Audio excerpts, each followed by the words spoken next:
This is The Good Government Show. Anytime we can increase jobs, increase incomes, increase outputs, that's good for our citizens. We have to take the good with the bad, and I've always compared being a county commissioner to being a paramedic. You go in with the best intention, trying to do the best job you can and make somebody's life better. We have to be accessible, and I think that's the most important thing, because we are where the rubber hits the road. I think it's more difficult. The further away from home an elected official gets, it becomes more and more difficult to contact them and for them to make a difference, frankly, and for us to hold them accountable for a difference. Welcome to The Good Government Show. I'm your host, Dave Martin. On this episode of The Good Government Show, we're heading west to Montana, to Ravalli County, and I talk with County Commissioner Greg Chilcott. If you're a fan of the show Yellowstone, well, you already know Ravalli. This is where much of the show is filmed, and if you know John Dutton's spread, dubbed the Log Mansion, this is right in Ravalli in the town of Darby. As you'll hear, pros and cons to having a big Hollywood production in your western town. So let's head west. This is the first conversation I've had with anyone from Montana, so an interesting conversation. As you will hear, Montanans value their property. Greg said more than once, essentially, the government that governs best governs least. It's an attitude shared by many Westerners, so it's a good perspective to listen to. Much of Ravalli County includes public lands. This is a huge issue for many Western states. Again, a good perspective to listen to.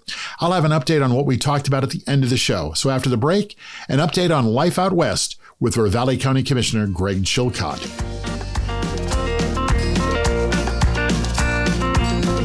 The Good Government Show is sponsored by Ourco. That means our community. Ourco has found a way to make government more effective. Ourco provides the OUR platform, and this is an app that blends in-person and digital interactions to connect people with their government, their county, their town, their state. The Ourco app transforms meaningful conversations into reliable data. They can turn results into projects and programs the community has essentially already approved. It's sort of like a flash poll by phone, but without the call and in real time and wherever community members are. Maybe they're at their house or their office, or where they're out just talking about local issues. Maybe the choice is between putting in more local buses or expanding the bike lanes. Ourco can get you an answer immediately. With OUR, you can engage your citizens or any group, learn what they want, and build programs and policies that advance your county, your job creators, your constituents. So visit ourco.com, that's OURCO.com, and learn how they do it. And while you're there, book a demonstration.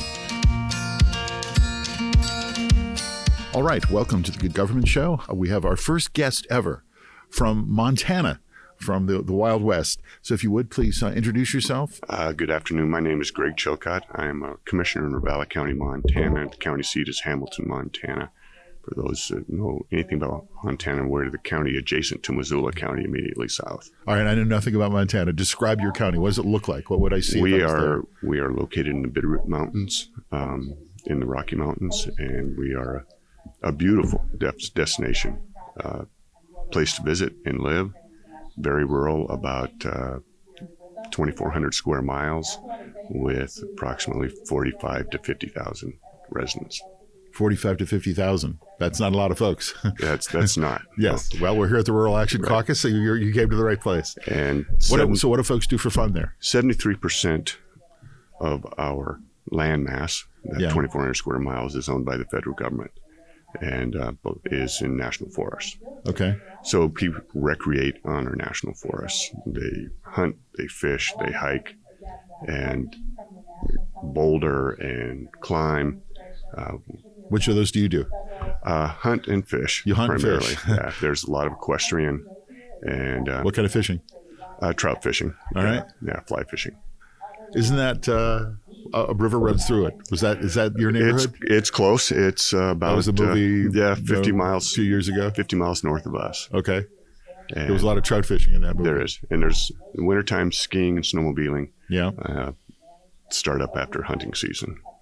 So what's the biggest challenge you're facing there? the disparity between local wages and salaries, incomes, Right. and housing costs.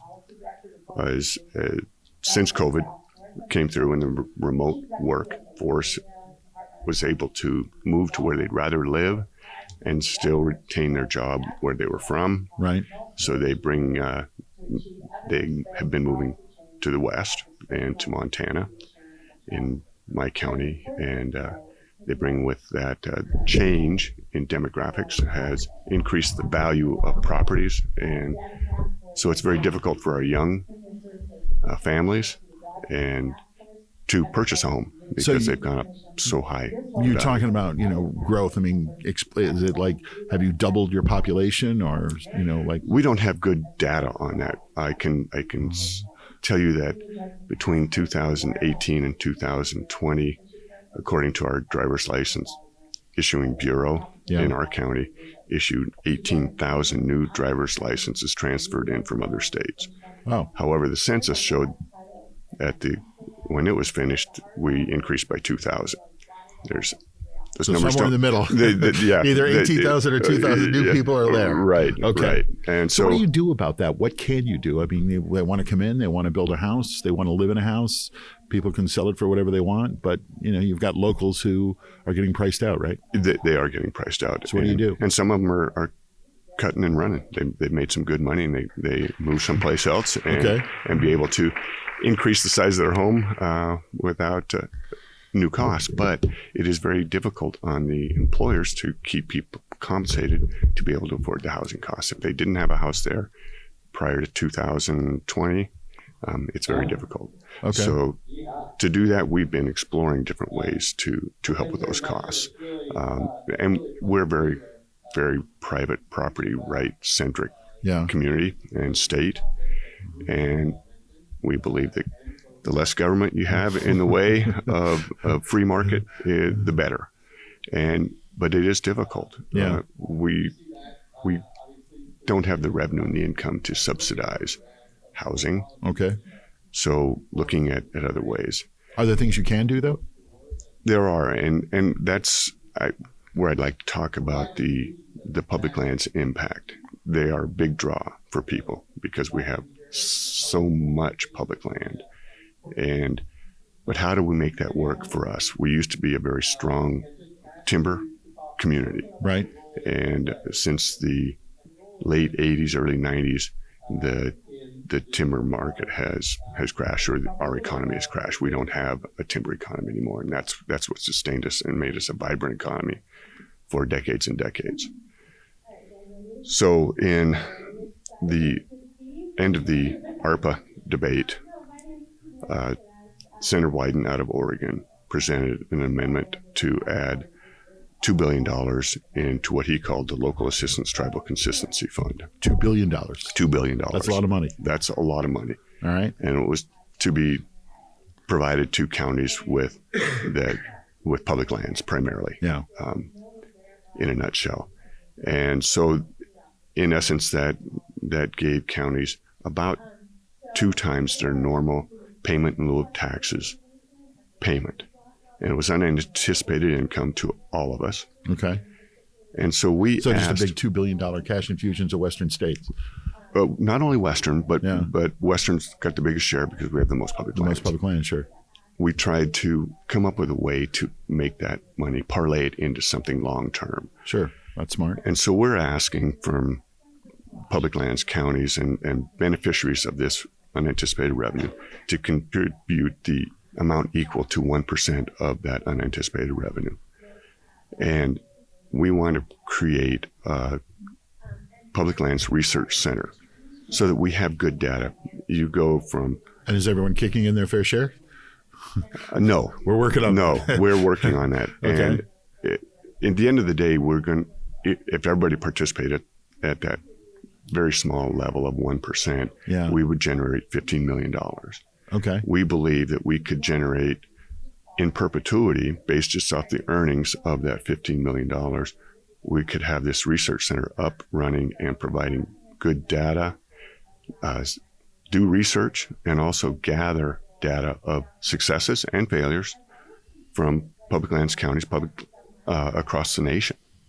and learn from that. So this would just be a giant storehouse for all the information from all these counties with public lands to figure out what works, what doesn't work, Right. what the data shows. I guess it would probably affect housing as well. Who's moving in, who's Absolutely. moving out, what's the rate of growth, all those things, right? It would. And good data in, good data out. And, Sure. And we just don't have that location to store this data yet. And we haven't, the data What we kind do of a have location is, do you need? Right. And that's what we're trying to determine. What do you need? The National Association of Counties is the perfect place Okay. to house this operation and this data. And if we can get the data in and collate it into a usable format where a county is facing an issue with an endangered species, say sage grouse, they could type in keywords and they could pull up responses and action plans from other counties who have gone through a sage grouse concern. I'm from Brooklyn. I gotta stop you right there. What's a sage grouse? A sage grouse is a grouse that's primarily the famous in grouse sagebrush on the whiskey right. bottles. The other thing I know. Right. And they've been determined to be endangered, and so they forestalled any activity on public lands that have it designated on their land. Yeah. And in defense of the federal government, there's a lot of it out there, and so they do a very broad brush, high elevation look, and they say this is sage grouse habitat. Okay. But you put boots on the ground, one county in Colorado moved the needle 80%, still protected the sage grouse, but then we're still able to produce products off of their public lands. So you're able to alter the federal directives on a more local level. Right. And you can share that information with others is the goal. How do you do it? How are you successful? How does that help people? How does that help the citizens of your county? Anytime we can increase jobs, increase incomes, increase outputs, that's good for our citizens. Okay. And again, where I come from, where the less intrusion government has on our lives, the better. And so if we can get government out of the way and let the free market work. Well, this is the Good Government Show, so tell me what they are doing that is working. I'm not sure what you're asking, but the government with some of the policies you've been discussing. Like I said, the federal government uses a very broad brush approach. They can't be boots on the ground every place. And so if we can find out how somebody did it successfully and mimic that in another jurisdiction, another state, another county, and reduce the footprint of restrictions and still protect the species or the habitat, whatever it is. Protect what needs to be protected, but open up the rest to multiple use. Yeah. And provide opportunities for jobs and resource extraction. You said this to me earlier on a whole different topic. This is where they filmed Yellowstone, the TV series? My county. Your county. The Yellowstone Ranch is in Ravalli County. All right. Just south so you're of getting Darby. used to Hollywood stars walking around town? They've been really good neighbors. Okay. The influence of it's got to be fun to watch TV and go, that's my friend's ranch. It is. Yeah. It is entertaining, but it's disturbing the impact it's had on our community as far as growth. Right. People see the beautiful scenic value in the Yellowstone TV series, and they say, "I want a piece of that," and they come in, and that's had a negative effect as well. Well, this is again, I live in Brooklyn, and I'm not a Westerner, but this is the perpetual problem, is it not? In your region, is managing growth and keeping what is wonderful and wild about Montana, certainly, with people who come out there and look at it and go, "This is great. I want to be here." Right. Oh, absolutely. Yeah. And then we have the culture collision, right? We have people that move to rural states and want to get away from wherever they come from. Right. They come in and then they want to change the way of life or the way of government or to where they came from. Let's do it my way. Right. And that creates conflict naturally. And some of it's really positive. We learn a lot, and we see options and opportunities we may not have explored before. So are you a born and raised Montanan? My family's been in my community since Abe Lincoln was in office. So, Really? Yeah. What brought them out originally? Just Western expansion? Probably the Civil War. Yeah. I would guess, but okay. There's a lot of denial in that. I see. So you came from a southern state. Virginia, yes. All right. That makes sense. Okay. We will not fight refight the Civil War. Wow. It sounds like there's a lot going on. There is a lot going on. And again, I just keep coming back to the Public Lands Research Center. If we can get the buy-in from all of these beneficiaries, we can create a legacy that goes on forever and gives better data to make better decisions for our citizens. And right. I'm really excited about that opportunity, and I hope that we can get everybody to participate. Are the citizens excited about it as well? You know, the ones that pay attention, I think, are. Okay. How do you get them to pay attention? And that's a challenge. And sometimes we don't want to see the sausage made. True. Right. True. And true. So we haven't put this on the front burner under the microscope yet. Okay. Because we want to be able to show a more finished product. Okay. All right. That makes sense. Well, listen, that was the easy part. Okay. That was the fun part. After you get done with this episode, hear more good government stories with our friends at How to Really Run a City. Former mayors Kasim Reed of Atlanta and Michael Nutter of Philadelphia, and their co-host, journalist and author Larry Platt, talk with guests and other mayors about how to really get stuff done in cities around the nation. Check them out where you're listening now or through their nonprofit news site, thephiladelphiacitizen.org/podcasts. Now we're going to get to the Good Government Show questionnaire. So we've developed a questionnaire to get to your personal philosophy of government. So here we go. Are you ready for the questions? I hope so. All right, go ahead. From where you sit as a county commissioner in Montana, define good government. Responsive to the citizens' need, the best delivery of service in the most efficient manner, and to stay as much out of our citizens' life as we can. All right. So how do you judge your success or lack thereof? You know, as an elected official, our success is somewhat judged every 4 years in a report card. Sure. Depending where you're at least 4 years is the length of our terms. Right. And if you're successful, you'll be reelected. How many times have you been elected? I think 6, but I'm not real sure. We've had some unusual elections in my county. So I guess they seem to like you on that score. What about in between elections? How do you judge if you're successful? Feedback. We meet with citizens on a daily basis. Okay. We participate in public meetings all the time, and we attend public functions often. But you really know when you go to the football game, the high school football game, you go to church, you go to the grocery store. Our citizens are very, very willing to share with you if you're being successful or not. Right. And does it sometimes take you a while to get out of the grocery store? Or eat a meal in a restaurant sometimes. Yeah. But that's what we sign up for. Okay. And we have to take the good with the bad. And I've always compared being a county commissioner to being a paramedic. You go in with the best of intention, trying to do the best job you can and make somebody's life better. What was your background before county commission? Private sector business primarily, but I did.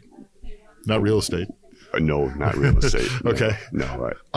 So how do the voters, the citizens, your constituents, how do they know if they're getting good government, and how should they hold you accountable? Well, I think they always hold us accountable at the ballot box, especially at the local level. Okay. We are the closest to them, and they feel the potholes in the road, the dogs at large, whatever it is. Yeah. And they will do their assessment on their private concerns, and everyone's is different. Okay. If people feel like they're not getting the government they want or good government, what should they do? They should reach out to their elected officials, first of all, and try to correct the problem that way. And if you're having dinner at a restaurant? Absolutely. Okay. Absolutely. You hear that? He just said you could interrupt his meal. Go ahead. Sorry. Absolutely. Right. We have to be accessible. And I think that's that's the most important thing, because we are where the rubber hits the road. I think it's more difficult. The further away from home an elected official gets, it becomes more and more difficult to contact them and for them to make a difference, frankly, and for us to hold them accountable for a difference. So you said you were a 6-term county commissioner? I was first elected in 2002. 2002, okay. So in Ravalli County, as a commissioner there, what would you like people to know about government from an insider's point of view? I think I mentioned making sausage earlier. You don't necessarily want to watch it be made. And Okay. government is slow to react and respond. It takes time. It's sometimes like turning a big ship. All right. So to expect immediate results is probably going to be a disappointment, but to keep on and keep communicating with your elected officials and to see movement. So who is your political hero? Who inspired you to be a county commissioner, if anyone, or continues to inspire you? Abraham Lincoln is one of my all-time favorites. Even though you escaped Virginia to go west? Well, I wasn't around yet, but... All right, no, I suppose not you. And I think Ronald Reagan, he showed a lot of leadership. Yeah. And two very different leadership styles. Very different. Yeah. But a nice blend of the two. And Abraham Lincoln tried to please everybody to begin with, and determined late in his first term that wasn't working. Right. He brought in the opposition into his cabinet, and he had determined at some point that he had opposition. From the beginning, the people who ran against him. Right. Chase, Seward, others. All right. But he decided he was going to do it his way. Yeah. And if people didn't like it, they wouldn't reelect him. And I think he slept a lot better once he followed his instincts. So, growing up as a kid, did you want to be president? Did you want to be governor? Did you always have county commission in your sights? No, not at all. I was more of an entrepreneurial spirit, I think, and I always liked community service, and frankly, I like politics too. But it was something I aspired to as a young man. Did you have a political family growing up? Did you discuss the issues? We discussed the issues a lot around dinner table. Okay. And my dad was very thoughtful about it. And I would say he was very conservative, but very moderate at the same time. And he could see both sides and encouraged us to do the same thing. All right. As I said, I live in Brooklyn. I've never been to Montana. I'm going to come to Montana. I'm coming to your county. I'm coming to Hamilton. What's your favorite local meal, regional meal? What are we having? What are we trying? Beef steak. Beef steak? Without doubt, a ribeye steak is hard to beat. All right. And getting on a horse. Especially regional there? Yeah. Getting on a horse? Getting on a horse and heading backcountry and fishing some of those high mountain lakes. All right. Or hunting for elk in the high country is an experience that's almost religious. So you're telling me that I have to hunt my own elk before I can have dinner? Nope. That's not beef. That's all right. So, I think we're pretty proud of our beef. We have more cows than people in Montana. I'm pretty sure. Do you eat elk? Because I know it's on the menus. Yeah. Absolutely. Yeah. Wild game. Yep. Very, very healthy. All right. Meat. To somebody who's never had elk, describe it. It always depends on how one takes care of the harvested animal initially. All right. Well, how do you do it? Elk is very low in fat and high in protein and a very, very mild flavor. Good elk is not gamey at all. Okay. And of course, a lot of people want to shoot the big bull with the big antlers, and they're a little older and they're not quite the same meal. Okay. Any other great regional dishes there? I think I'll just stay with beef. Beef. Yeah. All right. Okay. All right. We're having a steak. This is the Good Government Show. We always like to bring it back to good government. Give me an example of a good government project that you've worked on in your county. We've been working really hard. Roads are a big issue in our county. Yeah. And so we've been trying to take some of this surplus funding we've been getting from the federal government through CARES Act and ARPA and our payment in lieu of taxes, and trying to enhance and increase our reserves for our roads because we don't have the funding necessary for them.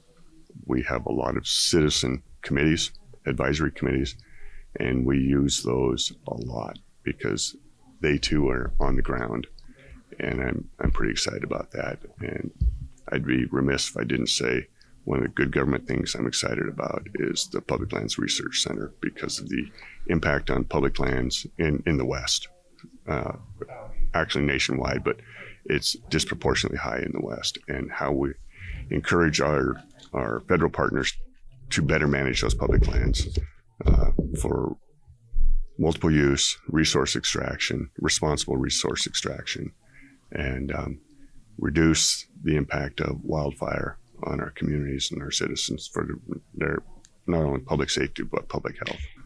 As I said, I've never been to your state and Ravalli County. Tell me the one thing about your county that's awesome. We have the Bitterroot River running right down the middle of this absolutely beautiful valley. It goes north to south, and our river runs north, and it's crystal clear water, and the fishing is exceptional, and the scenery is spectacular. And a river really runs through it. It does, and it's we're very blessed to live there. How often do you get out fishing? Not often enough. And you cook your own trout, I guess. Oh yeah. Yeah. They're best. But you stay with steak. They're best over a campfire. Very good, Commissioner Greg Chilcott. Thank you very much for stopping by. It's a pleasure to talk with you, and good luck in Montana. Thank you very much. Good luck with your project. I want to tell you what our friends at the LHD Academy of Science are doing. The LHD Academy is the National Association for Local Health Department Data Collectors. Through the Academy of Science, county health directors are coming together to measure their county health issues the same way. Here's the problem. There are over 3,000 counties in the U.S., and they all count differently.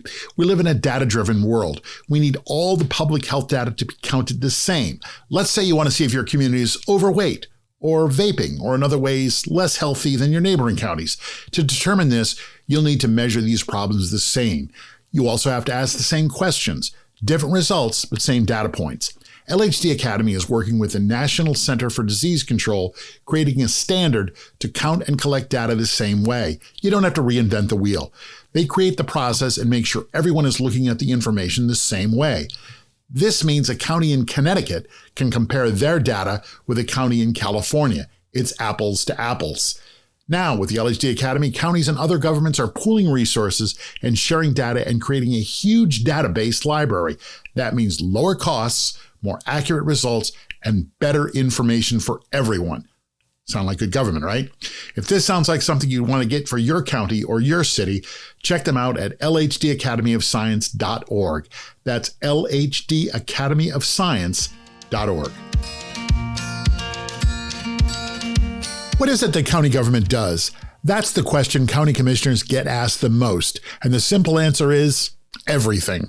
On the Good Government Show, we're so lucky to have talked with so many county commissioners and other county officials that have shown us how effective county government is. County government dates back to, get this, 1634, making it one of the oldest forms of government in the United States. Think about it. Roads, highways, hospitals, schools, recycling, law enforcement, water, sewers, and most of the county, those services are maintained by the county. That's county government. The National Association of Counties represents all 3,069 counties across the USA. NACo helps county government work better together through things like sharing best practices. When county government works well, that's just good government. Let me give you an update. There's now a group called the National Center for Public Lands Counties. It's sort of an independent subsidiary within the National Association of Counties.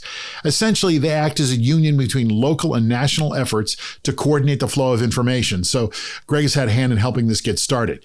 Two big areas include forest and range management. The idea is as long as federal efforts and local efforts match, the path of success is easier. Let's hope good government prevails here. From previous episodes, particularly a show we did with people in Breckenridge, Colorado, and that was way back in episode 7, Season 2. The challenge is the same in Ravalli as it was in Breckenridge. We're talking about an area where many people move to, which drives up the housing costs, making it hard for locals to keep up with the price of living there. It's good to see Ravalli County Commissioner Greg Chilcott and other leaders are working on the issue. Well, that was a good look at life out west. I learned a lot. I hope you did too. That's our show. Thanks for listening. Please like us and share us with your friends and review us right here where you're listening. And check out our website, goodgovernmentshow.com, for extras. Help us keep telling stories of good government in action everywhere. Join us again for another episode right here. I'm Dave Martin, and this is The Good Government Show.